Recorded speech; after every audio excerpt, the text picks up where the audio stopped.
it's a great pleasure, Mr. President, to invite you now to take the floor to speak to the members of the European Parliament. Welcome, the President of the Republic of India.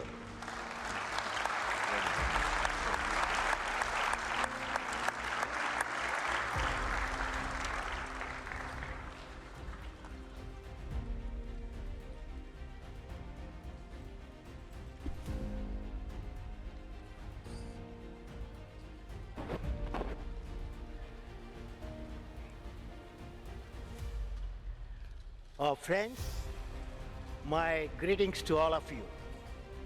First of all, I would like to greet His Excellency, Mr. Hans-Gert Pöttering, and Mrs. Harald Romer, Mr. Harald Romer, and Mr. Blas Valley, and Mr. Cyril Stucky, and distinguished leaders, honorable members of European Parliament. Good morning, ladies and gentlemen. I am indeed delighted to be with the honorable members of the European Parliament on the occasion of the Golden Jubilee year of the European Union. When I am with you, friends, I was thinking what thoughts I can share with you. India, as a democratic nation, as you are aware, has the experience of providing leadership to over 1 billion people with multi-language, multi-culture, and multi-religious systems.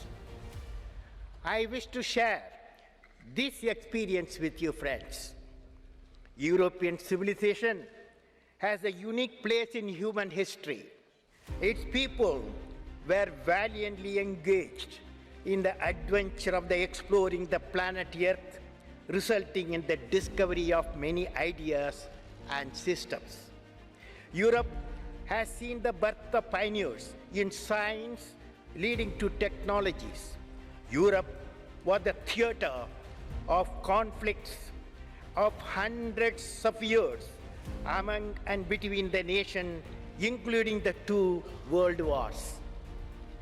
Now, with this backdrop and dynamics, we have established European Union with the vision of peace and prosperity for the entire region. European Union has become an example for connectivity among nations, probably with no possibility of war, leading to a lasting regional peace. Before I started out on my journey to Europe, I was thinking, why are Europe and India unique and natural partners? Do we share a common history and heritage? Possibly in future, a common destiny? This was the question. What I found was astonishing, the depth and the vitality of our connectedness by language, by culture, by ancient beliefs, ideological, and the movement of people have stood the test of time. This has matured into a very strong bondage between through a sustained trade and the intellectually satisfying collaboration in many areas of science and technology. For example, on 23rd April 2007, 2 days before, the Italian scientific satellite Agile was launched by Indian Polar Satellite Launch Vehicle rocket system into a very precise orbit. Scientists from India and Europe are excited, and let us congratulate them, friends. Now, India is a country which has over the years learned to evolve and maintain a unique unity among the diversity. Similarly, the greatest contribution of European Union is that you have demonstrated to the world that it is possible to build a strong union of nations without compromising the national identities. It has become an inspirational model and an example to emulate for every region in the world. The European Union and India support a social form of economic development and encourage a model of growth with equity. Both are conscious of the need for growth to respect the environment and make it sustainable for future generations. With this valuable experience of centuries behind India and European Union, we can bring together a doctrine of global cooperation built over the foundation of regional collaboration and core competencies of our nations. Friends, European Union and India radiate a message to the world that regional cooperation and inter-regional collaboration will lead to a win-win situation for all, so that we can have a politically and socio-economically emergent civilization. Our contribution will be judged, if we could, before the 21st century is over, make all regions transform into happy unions, leading to the emergence of world unions. In this context, I am reminded of the dream of an Indian poet, Kaniyan Pungundranar, who articulated in 3000 years back in Tamil classic Purananur. He says, Yadum Ure Yavarun Keli, which means, I am a world citizen. Every citizen is my own kith and kin, he said 3000 years back. With this background, I have brought from India a message to start three important Indo-European missions, which could contribute to global peace and prosperity. These missions I am putting forth based on the India's experience and the dynamics of the European Union. The first mission, Indo-European mission, is evolution of an enlightened society. Evolution of an enlightened society for evolving a citizen with value system and leading to the prosperous and peaceful world. The second idea, leading to energy independence. Normally people talk about energy security. I am talking about the energy independence. A three-dimensional approach for energy choice towards realizing clean planet Earth. The third point is the world knowledge platform for synergizing the core competence of European Union and India in certain areas for providing solutions to critical issues like water, healthcare, and capacity building. Now, friends, towards a cohesive society, when nations join together to build a cohesive society, it is necessary to ensure that benefits of the development encompass all sections of the society. World over, poverty, illiteracy, unemployment, and deprivation are driving forward the forces of anger and violence. These forces link themselves to some earlier real or perceived historical enmities, tyrannies, injustice, inequities, ethnic issues, and religious fundamentalism flowing into an outburst of extremism worldwide. Both India and European Union have witnessed and are witnessing the unsavory acts of certain misguided sections of the society. We have to jointly address ourselves to the root causes of such phenomena for finding lasting solution for promoting peace. How do we find that? Now, what we need is a carrier of eternal goodness and wholesomeness in human contact, which is called righteousness. As we say in India, where there is righteousness in the heart, there is beauty in the character. When there is beauty in the character, there is harmony in the home. When there is harmony in the home, there is an order in the nation. When there is order in the nation, there is peace in the world.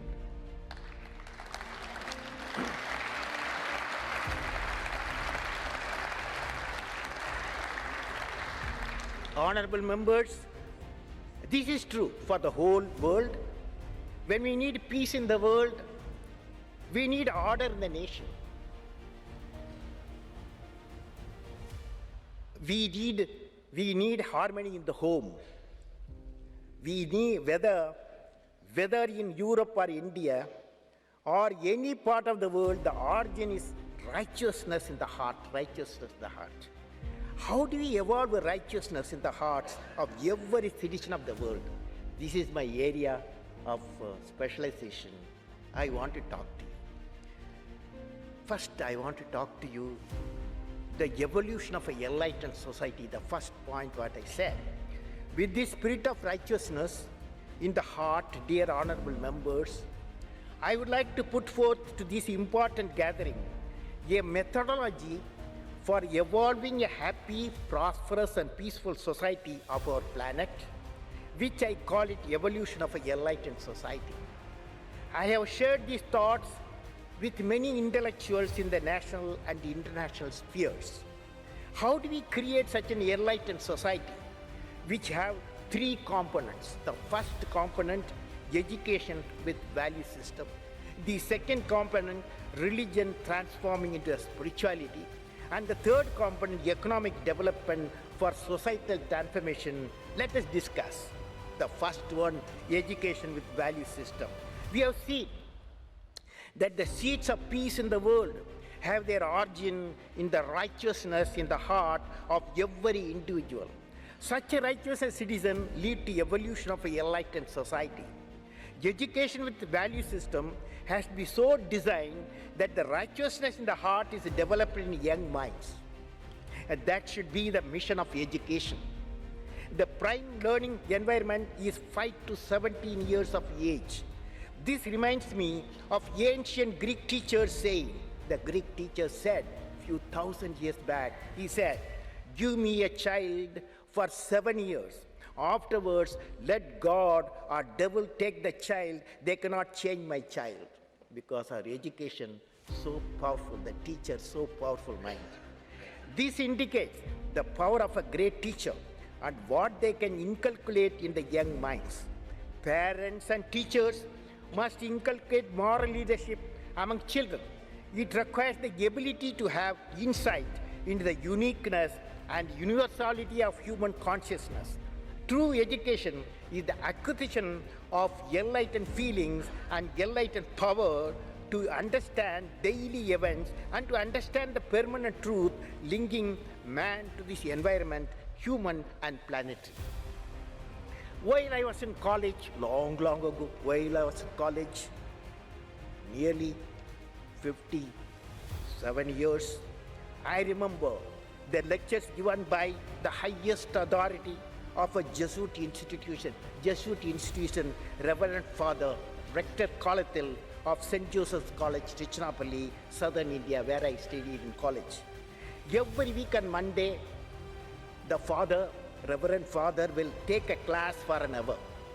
He used to talk about good human beings present and the past and what makes a good human being. In this class, the Reverend Father used to give lectures on personalities such as Buddha, Lord Buddha, Confucius, Saint Augustine, Khalifa Umar, Mahatma Gandhi, Einstein, Abraham Lincoln, and moral stories linked to our civilization heritage. In the moral science class, Father Kolathil used to highlight the best aspect of how the great personalities have been evolved as a good human being through the parental care, teaching, and companionship of great books. Even though these lessons were given to me in 1950, during my college days, they inspire even today. It is essential that in the schools and colleges, lectures are given by great teachers of the institution once in a week for an hour on civilizational heritage and derived value system from every nation. This may be called a moral science class that will elevate the young minds to love the country, to love the other human beings, and elevate them to higher places. I have suggested this methodology to educationists in my country. European Union may like to consider evolving a system that would enable a student to imbibe these fundamental traits for the benefit of all. Now let me take up the area that is transforming religion into spiritual force. That's the first thing. Religion into a spiritual force. Many in the world believe it's a difficult mission, but I don't. I would like to share an experience that I have witnessed, which has convinced me that it's possible. That is, religion can be transformed into a spiritual force. How do you do that? Religion has two components, as you all know. Religion has two components, theology and spirituality. Even though theology is unique to every religion, the spiritual component spreads the value to be inculcated by the human beings for promoting good human life and welfare of the society while pursuing the material life. I would like to share an experience how the religion and science came together in a big mission which I was witnessing. It was during the early 1960s. The founder of the Indian Space Research Organization, Professor Vikram Sarabhai, with his team, had located a place technically more suited for space research after considering many alternatives. The place called Tumba in Kerala, southern part of India, was selected for space research as it was near the magnetic equator, ideally suited for ionospheric and electrojet research in upper atmosphere. I was fortunate to work with Professor Vikram Sarabhai for about 8 years. The major challenge for Vikram Sarabhai was to get the place in specific area.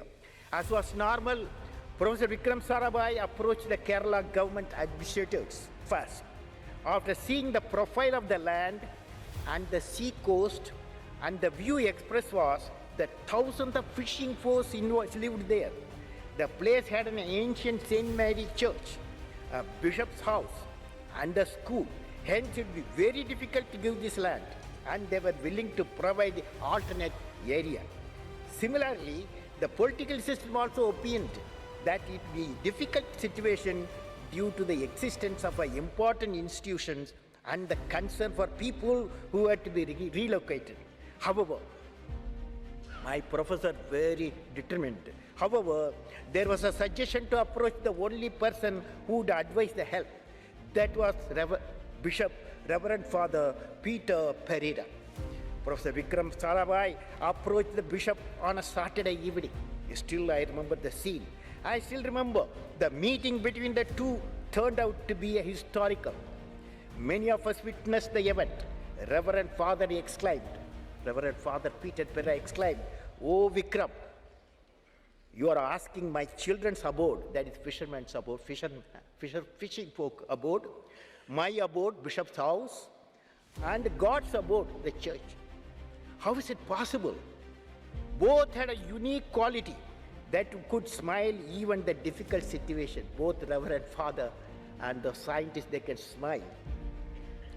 And the Reverend Father Peter Pereira asked Professor Vikram Sarabhai to come to church on Sunday morning at 9 a.m. Professor Vikram Sarabhai went to the church again on Sunday with his team.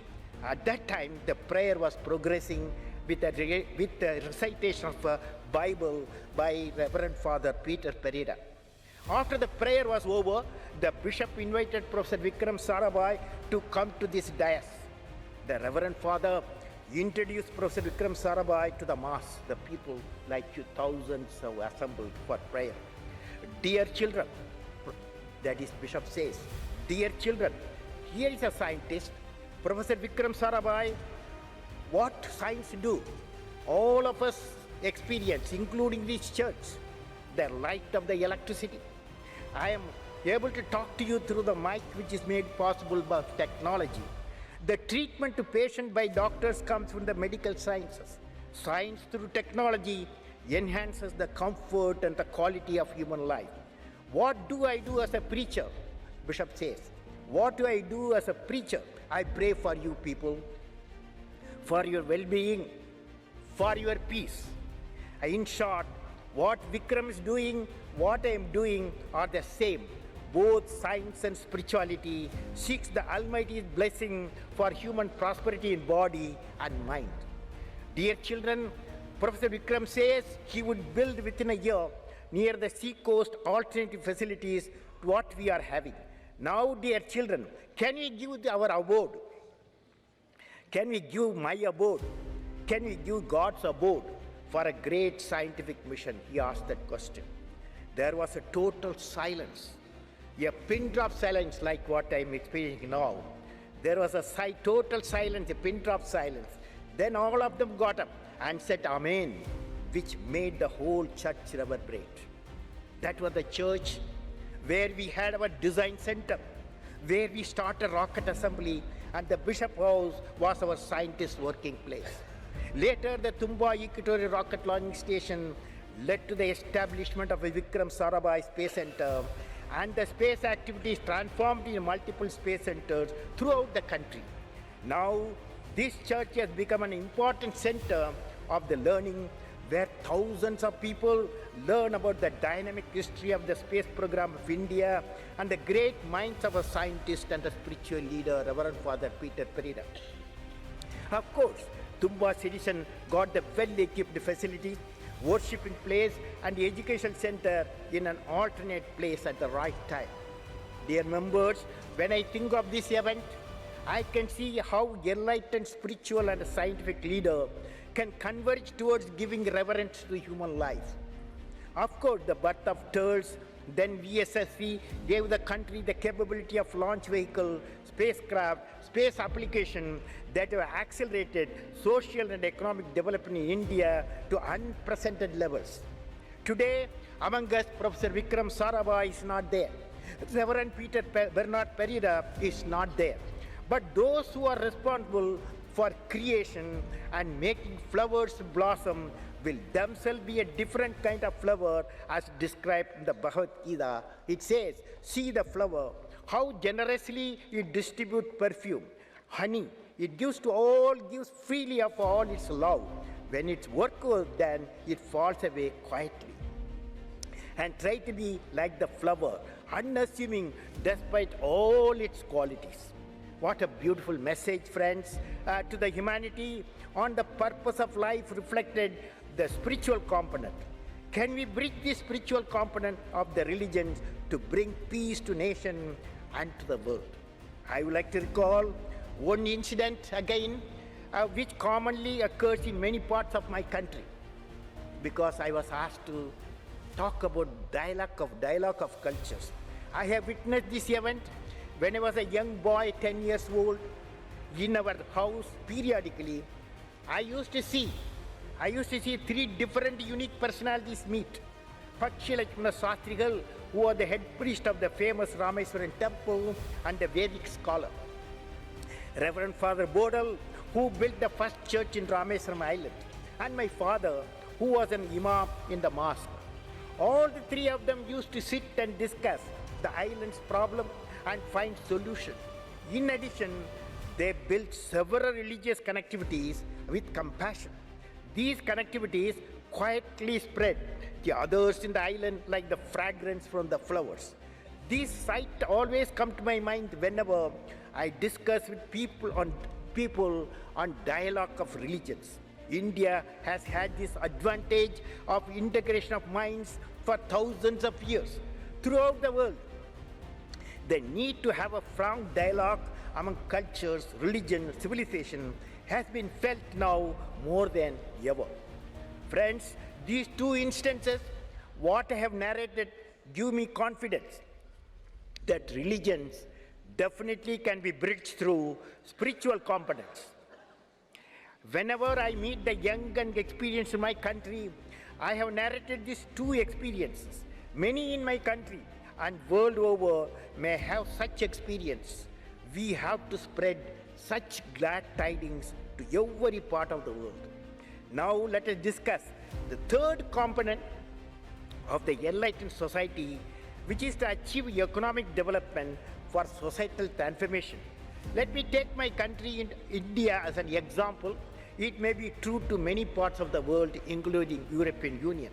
Indian economy is an ascent phase. There is a considerable growth in the manufacturing and service sectors. We have a mission of spreading this economic growth throughout the country, including the rural sector. Nearly 220 million people out of 1 billion people have been lifted lifted by upgrading their quality of life in both rural and urban areas. Even though the GDP growth indicates our economic growth, people's participation is essential for achieving the required targets. It is essential to ensure that the citizens are empowered with good quality of life encompassing nutritious food, good habitat, clean environment, affordable health care, quality education, and productive employment integrated with our value system drawn from civilizational heritage, leading to the comprehensive development of the nation that will bring smiles in the 1 billion people, 1 million people, 1 billion people. These are indicators for the growth of the National Prosperity Index. To achieve that growth rate, we have identified 5 areas where India has a core competence for integrated action. One is agriculture and food processing, and second, education and healthcare, third, information communication technology, fourth, infrastructure development, and fifth, including Pura, fifth, self-reliance in critical technology. We propose to realize the vision of transforming India into a developed nation before 2020 by energizing and igniting the minds of the 540 million youth of the nation below 25 years. So far, we have discussed the 3-dimensional approach of providing value-based education, religion transforming into a spiritual force, and economic development for societal transformation, leading to the evolution of an enlightened society. This integrated 3-dimensional methodology of evolution of an enlightened society will pave the way for peaceful, prosperous, happy nations, and thereby a world free from extremism and further seeds of extremism. In my website, www.presidentofindia.nic.in, I have given how an empowered world body is essential to evolve the nation of enlightened citizens. I'd be very happy to exchange the thoughts and the ideas and action related to this mission with the honorable members of the European Parliament after going through my website. Let me now discuss finally the second mission leading to energy independence. When we analyze the critical problems facing the planet Earth today, 2 important issues come to our minds. First one is the continuous depletion of a fossil material derived oil, gas, coal reserves as predicted by the World Energy Forum. This you are all aware. The second one is the continuous degradation of the environment, primarily due to the extensive use of fossil material for generating energy. The solution to this problem can be found through energy independence, which I have presented to my country. It may be applicable to many nations. What is that energy independence? In India, I have proposed. India, friends, has got 17% of the world's population, but has only about 0.8% of the world's known oil and natural gas resources. Based on the progress visualized for the nation during the next 2 decades, the power generating capacity has to increase to 400,000 megawatt power by the year 2030 from the current 130,000 megawatt power in India. This takes into consideration of energy economies, plant and the design and production of energy efficient equipments and systems. And friends, with this I have proposed the various systems, and I would like to say the solar cell efficiency. This is common for European Union and India. The solar cell efficiency has to increase from the present 20% to 55% through intensified research on CNT based solar cell. For thorium reactors, as it is known, thorium is a non-fissile material. It has to be converted into a fissile material using fast breeder technology. In the biofuel area, the challenge is biofuel plantation for higher yield, esterification technologies for the higher output, and the modification to automobile power plants. These 3 research areas definitely need intensive cooperation between European Union and India. I would suggest setting up of an Indo-EU renewable energy development program for taking up advanced R&D in all forms of renewable energy, leading to the availability of commercial class large scale power plants within the next decade. Friends, finally, I would like to conclude with World Knowledge Platform. Now, with the Indian experience of 2 successful international cooperative ventures, from concept to realization and marketing, I would suggest evolution of World Knowledge Platform for bringing together the core competence of multiple nations of EU and India in science and technology, leading to the development of a unique system of global applications. World Knowledge Platform will enable joint design, development, cost-effective production, and marketing of the knowledge products, system, and services in various domains based on the core competence of partner nation to international market. World Knowledge Platform is a meeting place for science, technology, industry, management, and marketing. Now you can ask me, what is the missions of World Knowledge Platform? The convergence of bio, nano, and IT is expected to touch every area of concern to the humanity. The World Knowledge Platform will take up the mission in some of the areas discussed further, which are the most urgency to all of us to make our world a safe, sustainable, peaceful, and prosperous place to live. The number 1, water. Desalination of seawater using solar energy, channelization, networking of rivers, cost-effective, safe drinking water. The second one, healthcare. Diagnosis, drug delivery system, development and production of vaccine for HIV, TB, malaria, cardiac diseases. Third one, agriculture and food processing, increased production of food grain in an environment of reduced land, reduced water, and reduced manpower, preservation of food processing, cost-effective storage, and distribution. Finally, knowledge products, hardware, software, networking, and storage products, including handheld micro and nano electronic devices, and fossil fuel-free transportation system using renewable energy, safety system, hardware, and embedded software integration. And habitat, energy efficient, water efficient, pollution-free habitat. And 7, the disaster prediction and management, earthquake forecasting, assessing advanced quantum of rain for particular cloud condition. The last one, capacity building, quality human resource development for all the above areas, including the development of the personnel with world-class lists. Dear friends, European Union represents a wealth of scientific potential with rich culture for research. India has emerged as a leading country with its demonstrated scientific and technological potential, many societal mission, and is now in the growth path.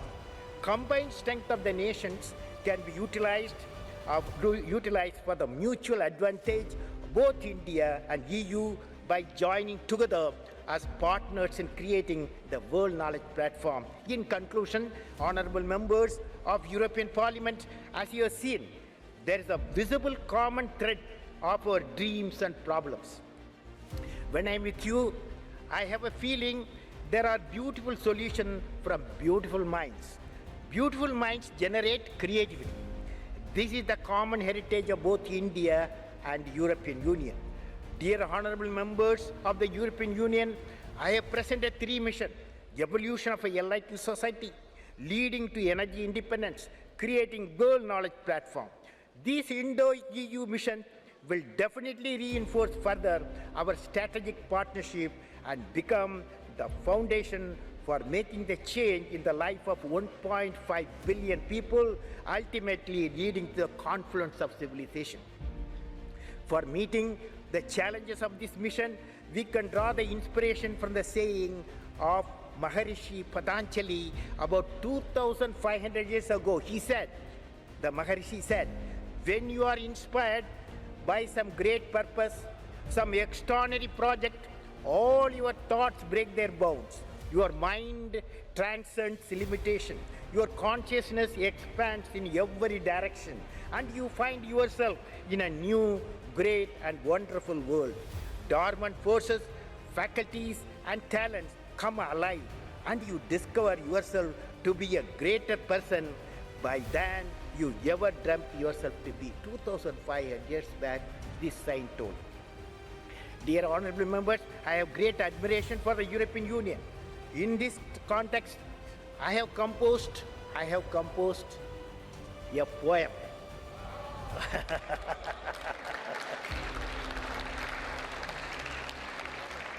Which I would like to share with you. The title of the poem, A Message from Mother India. A message from Mother India to European Union, okay? Message from Mother India, okay. What is the message? I will recite. Beautiful environment leads to beautiful minds. Beautiful environment leads to beautiful minds. Beautiful minds generate freshness and creativity. Created explorers of land and sea, created European Union, created explorers of land and sea, creates minds that innovate, create great scientific minds, created everywhere. Why? Gave birth to the many discoveries, discovered a continent. Do you realize you discovered a continent? Discovered a continent. And unknown lands, ventured into unexplored paths, created new highways. In the minds of the best, worst was also born, generated seeds of the battle and hatred, hundreds of years of war and blood. Millions of my wonderful children lost in the land and sea. Tears flooded many nations, many engulfed in ocean of sadness. Then came the vision of the European Union. Took the oath. Then came the vision of European Union. Took the oath never to turn human knowledge against ourselves or others. United in their thinking, action emanated to make Europe prosperous and peaceful, born the European Union. That glad tidings captivated the people of the planet of my galaxy, Earth says. That glad tidings captivated the people of the planet of my galaxy. O European Union, let your mission spread everywhere like the air we breathe. That's a poem.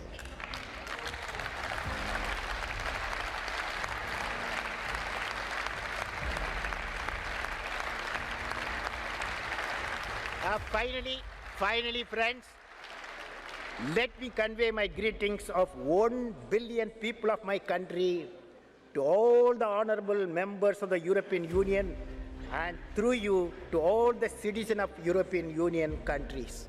May God bless you all.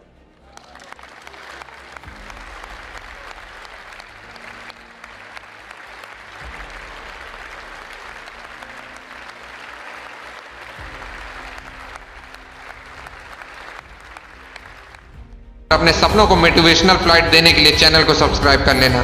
Jai Hind, Jai Bharat.